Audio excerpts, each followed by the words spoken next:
Hi, this is Lori. This is Hamilton. And I'm Peter. And we're with Heroes Character Rental Service doing another movie review, this time of... Queen and Slim. Queen and Slim. So this is a movie starring Daniel Kaluuya.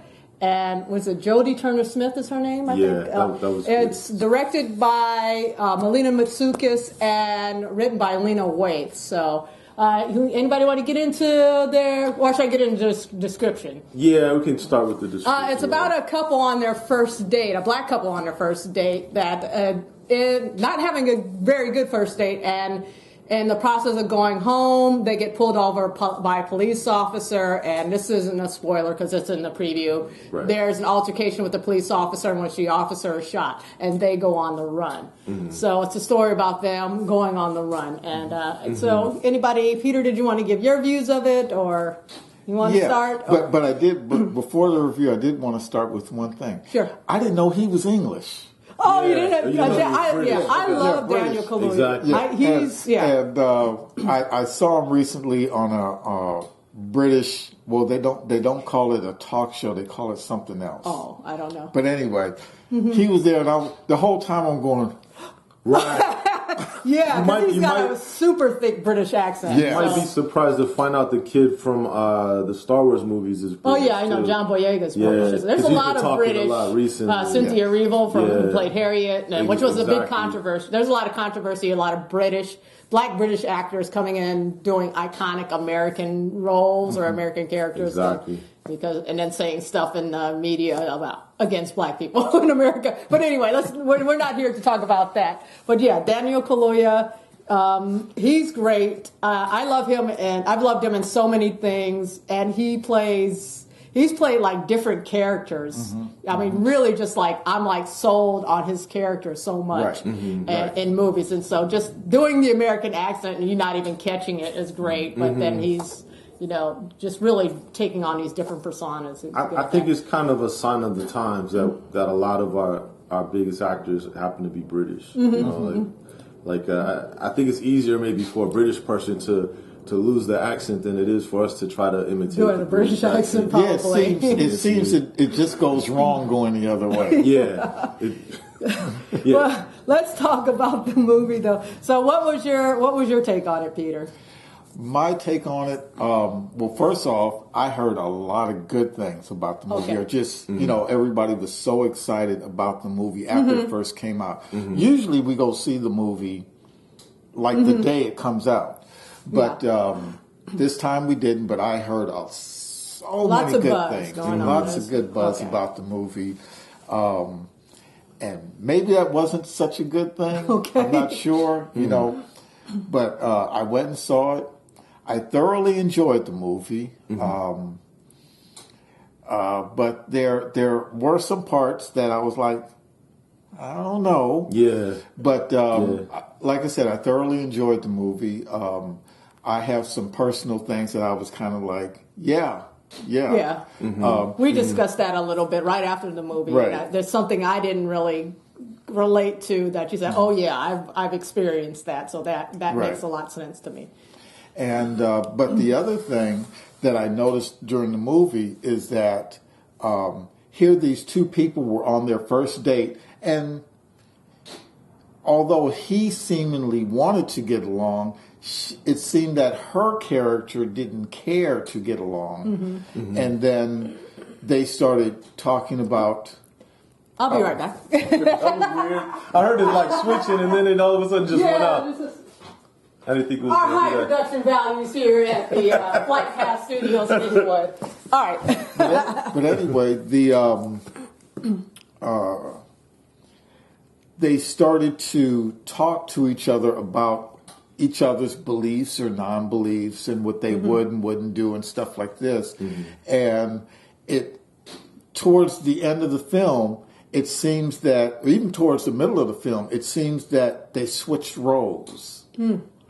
And things that she didn't believe in, she now believed in. And things that he wouldn't do, he now would do. Right. So it was, I thought it was a very interesting dynamic. Yeah, like character arcs that kind of cross paths. Right. Which I didn't think about until you mentioned it. It's like, oh yeah, that does happen in the movie. So, yeah.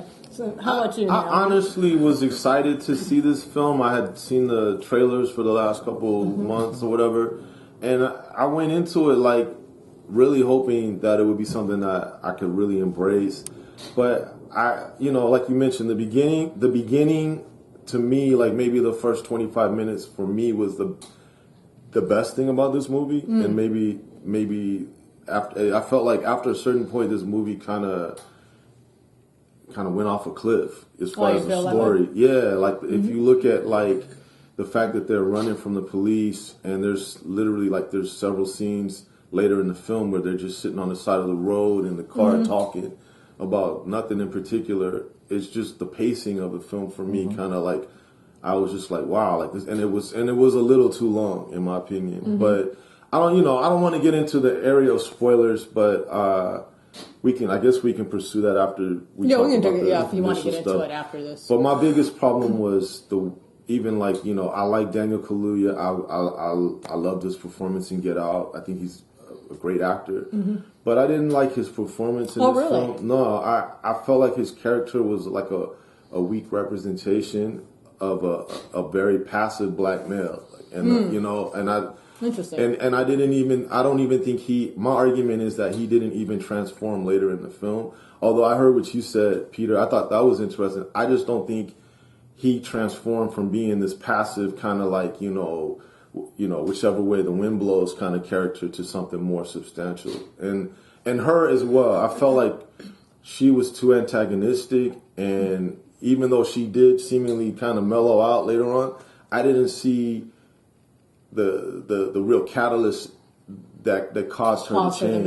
Yeah, and so for me, the whole film,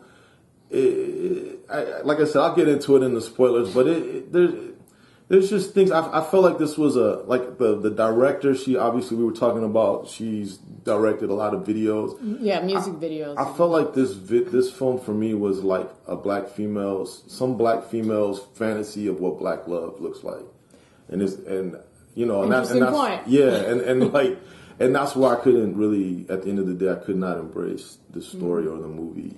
Well, I wanted to go into, because one thing, I listened to a review before going to see this, and I wish I had. And if we're going to see a movie, I don't want to hear any reviews, and so especially if we were going to plan to review it. So, and there's one of the reviewers said that this incident, what his thing was like that. There's one incident that happens, and it's basically their confrontation with the cop, and ding. And why would they run when they have everything on camera? And you can see, obviously, it was this thing. Right. So, and he said that just kind of like spoiled his enjoyment of the rest of the film. So I'm going in with that in my head. And so I hated that that kind of may have taken me out of the movie a little bit. But I had more problems with her character, the lead. Like I said, I did think she was too antagonistic. And and so like they're not having a good date, and then why would you listen to her? Exactly. Because she's the one who spurs them, gets the idea that they should run. And one thing they set up is she's a lawyer, and she just had something happen to one of her clients that she represented that maybe tested her.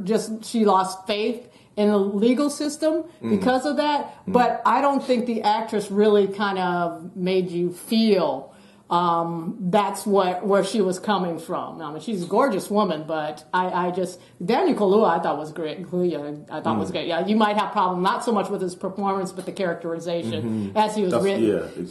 And that's the other thing I wanted to do. When they had this woman, she pushes him in a way that I could see if this movie was made by a man, a lot of women would have complained about her character. So it's interesting that two women are in charge of this movie, and they have this character kind of bitchy and kind of bossy and pushing the black man into doing something that's not really a good idea. Right. So I thought that was kind of a hard thing to overcome. And then the rest of the movie I felt like was Moonlight Light. Yeah, it did feel like Moonlight at times. They kind of wanted to do a Moonlight type of movie, but it just wasn't as good as Moonlight. And Moonlight's like one of my favorite movies. We're going to get into top movies of the decade at some point, and that's definitely going to be on my list. So kind of seeing this, it's like, oh yeah, this seems like what a music video director's version of Moonlight would be to me, is what I felt. So, but you know what? There was so many things that, to me, felt like the original Bonnie and Clyde movie. Yeah. It was Bonnie and Clyde black. Yeah. It was, because Bonnie in the beginning told Clyde, oh, go rob that bank. Go do this. Go do that. I didn't think about show that. me, show me, show me. And that's what a lot of what she's doing. Now, I don't know if the director actually knew that. I'm sure they did, because this is definitely, they wanted a Bonnie and Clyde black movie. Well, because so I'm sure they went back she and kept telling studied that him, movie. do this, do this, do this, do this. And he kept, well, wait a minute, But that's kind of what I mean about his character being so passive and decisive. It was just it's kind of annoying. It's like, respect him. I kept saying, why are you listening to her? Yeah. And that's what I found annoying, too, about the film. But, I even thought about the Bonnie and Clyde thing, and I thought, well, this isn't Bonnie and Clyde, because Bonnie and Clyde, they were both, committed to what they were doing. They were gangsters, and these two were just, they weren't gangsters so much as they were in an unfortunate situation where they had to run for their lives. Well, yeah, because the thing that was completely opposite of Bonnie and Clyde is that she was good, civil, let's do the right thing. And he was Christian-based, faith, good, civil, let's do the right thing. When you said that the reviewer that you had heard had said something about the beginning, it didn't jive with him. Well, one, it took him out of the movie. But how would somebody in a position like that know whether or not a tape was rolling anyway? You can't know. Well, yeah. You can't know for sure. That's true. No. I mean, nowadays it's pretty standard procedures for police to have like dash cams and but you still don't know if they don't. They could turn them off and all that stuff too. So. And see that's the thing is that somehow, when it comes to stopping someone of color, someone who is black, Hispanic, whoever, sometimes their cameras malfunction, they get turned off, or something just happens to the tape where it just doesn't work. So, and and that's usually the body cam.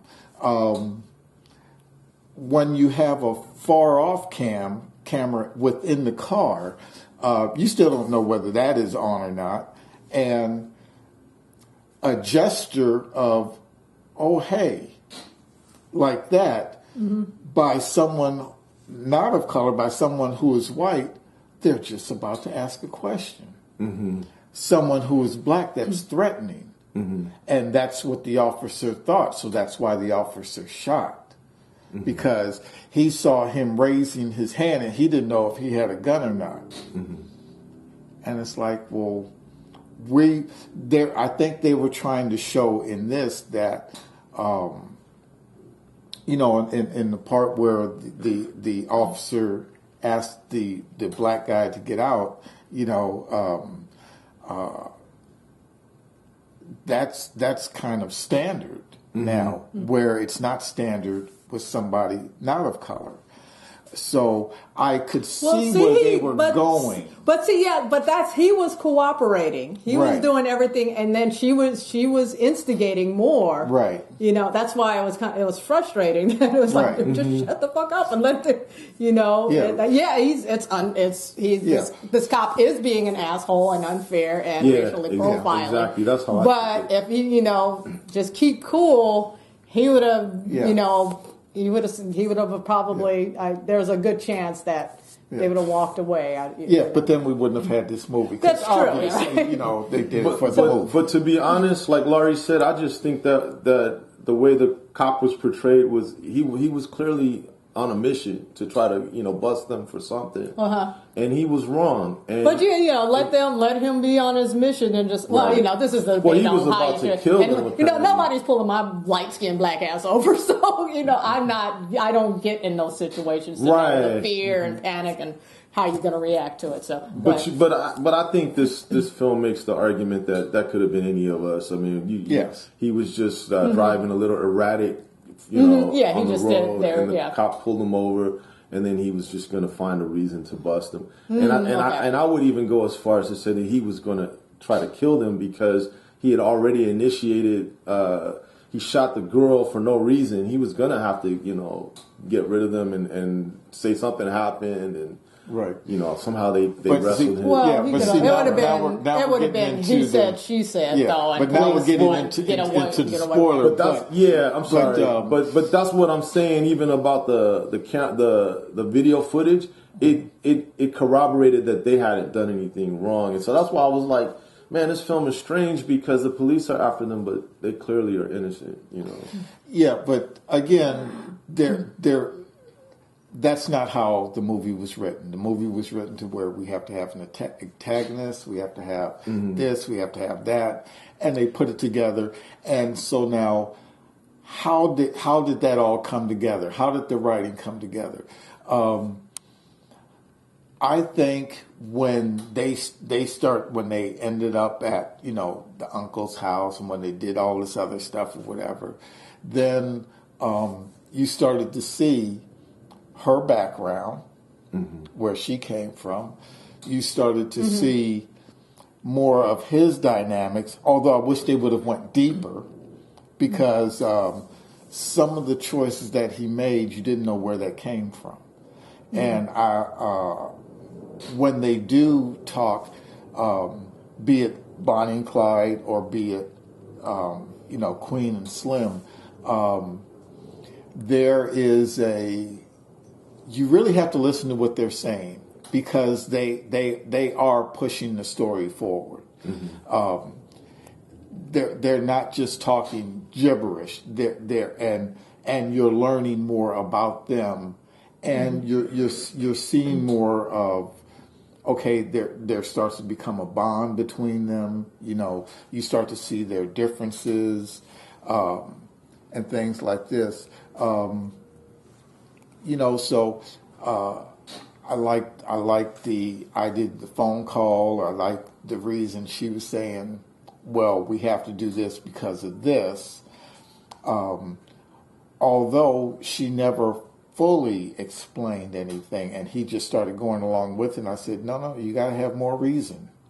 You have to have more reason than that. But overall, I enjoyed the movie. Did I think it was Oscar worthy? No. Okay. No, okay, I can respect. It was an okay movie. That, it was, you know, the ending. There's an ending scene that I found really effective, kind of, but it's like, you know, it's more like the visuals of it, the optics of it were really effective. There's a lot of things in this movie. The optics of it are more effective than that. I even had a problem with the ending. Oh, did you?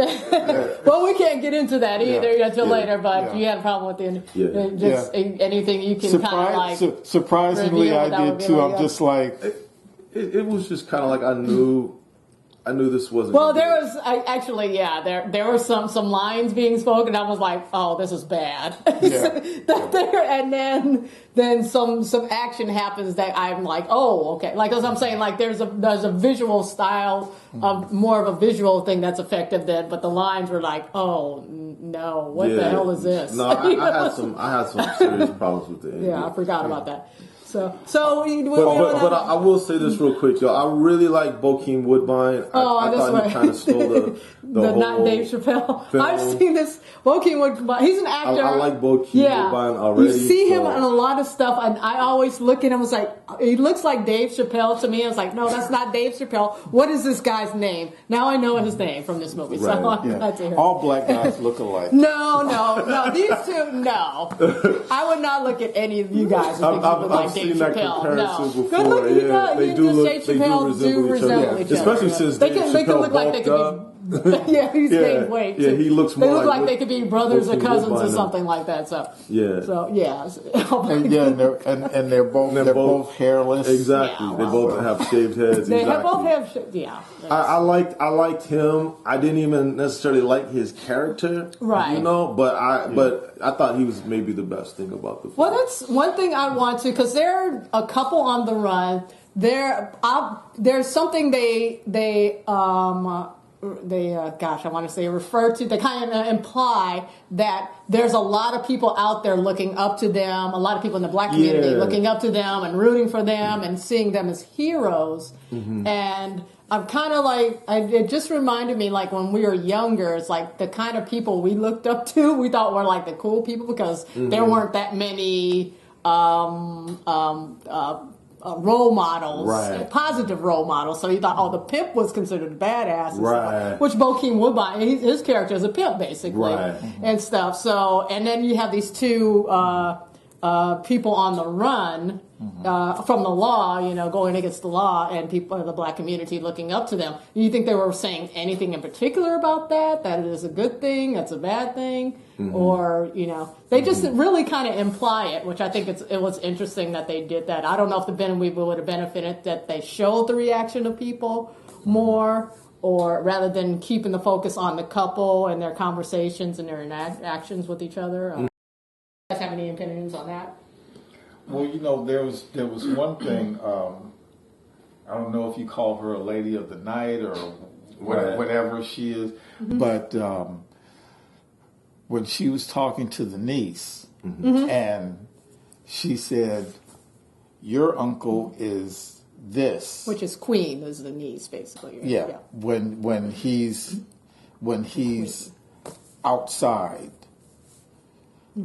But he's this when he's inside the house, and that was a that was a a good point. Poignant point. Like he's that and so that's why he's do nothing this. in the outside world, but in the house he's everything. Yeah, he rules everything. So that was an interesting bit of like a revelation kind of thing. Yeah, well, a person that position. I would just say, in wrapping up my non-spoiler review, I would just say that, like I said, I went into this film rooting for it and hoping that it would be good, but I was disappointed by what I think is more a problem of a first-time filmmaker than anything else. I think that this filmmaker doesn't quite know how to tell a story yet. Yeah. For like an hour and a half, for a duration of an entire hour and a half film. She doesn't know how to keep the story together and I'm not sure what she was really trying to say in this film. I was hoping this film would be more about,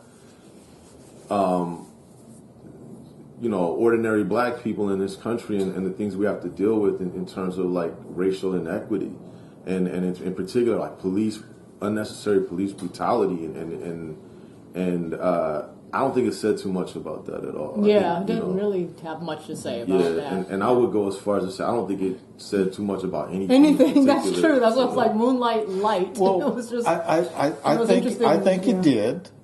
I think I have to agree that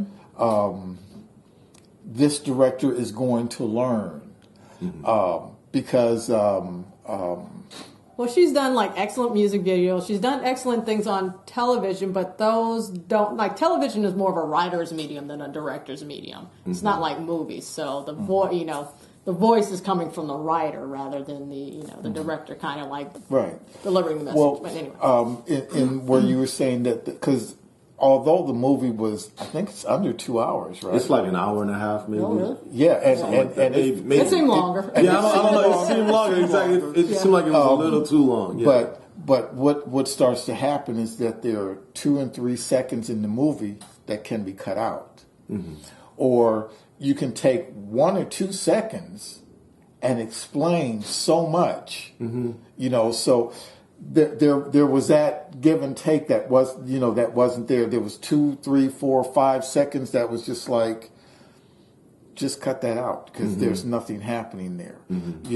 Well, that's what I think they wanted to. They wanted a certain type of film that there's more of like existential feel to it rather than like on the nose narrative type of thing. But it just didn't really mesh that way. It didn't really it didn't give you that deep feeling or deep connection to these characters that would it could carry that type of just going by their conversations or they're out in nature or they're just sitting here and looking out them window. Well, there was some parts where, and when I say 1, 2, 3, 4 seconds where Slim is sitting there in the car and just driving and the camera's on him.